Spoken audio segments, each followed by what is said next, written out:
नमस्कार, आप सभी का स्वागत है भारत 24 पर। मैं हूं आपके साथ पूर्णिमा मिश्रा और हम आपके लिए लेकर आए हैं द जेसी शो। और हमारे साथ मौजूद हैं भारत 24 के सीईओ और एडिटर इन चीफ और फर्स्ट इंडिया के सीएमडी और editor in chief doctor Jagdish Chandra. Sir, आपका स्वागत करती हूं द जेसी शो में।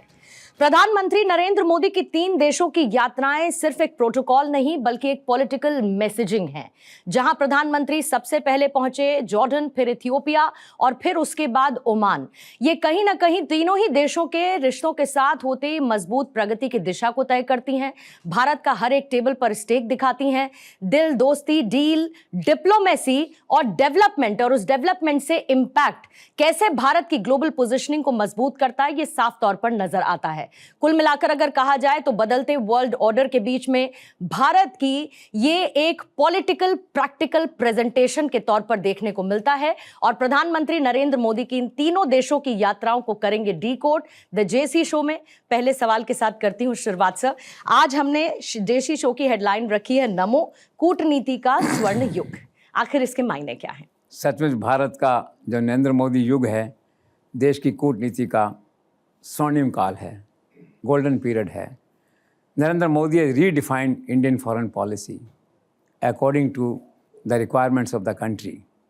सबसे बड़ी बात यह है कि उनकी विदेश नीति में इस स्वर्णिम काल में भारत प्रथम और राष्ट्रहित सर्वप्रथम, इंडिया फर्स्ट, ये बेसिक एक तरह से जो गाइडिंग फैक्टर्स हैं इस समय वो रहे हैं।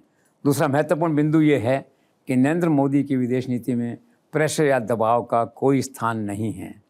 ट्रंप का केस आपके सामने है, आप देखते हैं फाइनली क्या हुआ।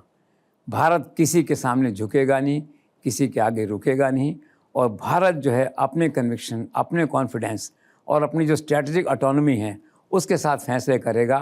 दूसरे देशों के हितों को ध्यान में रख के कम और अपने देश के हित को ध्यान में रख के ज़्यादा फैसले जो है वो भारत करेगा।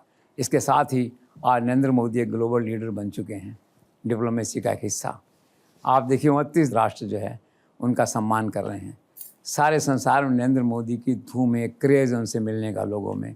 इससे अच्छा स्वर्णिम काल और क्या हो सकता है। तो at the end of the day we can conclude 10-11 साल का ये जो एरा है नरेंद्र मोदी का, ये डिप्लोमेसी की दिशा में, डिप्लोमेसी के क्षेत्र में भारत का अब तक का स्वर्णिम काल कहा जा सकता है।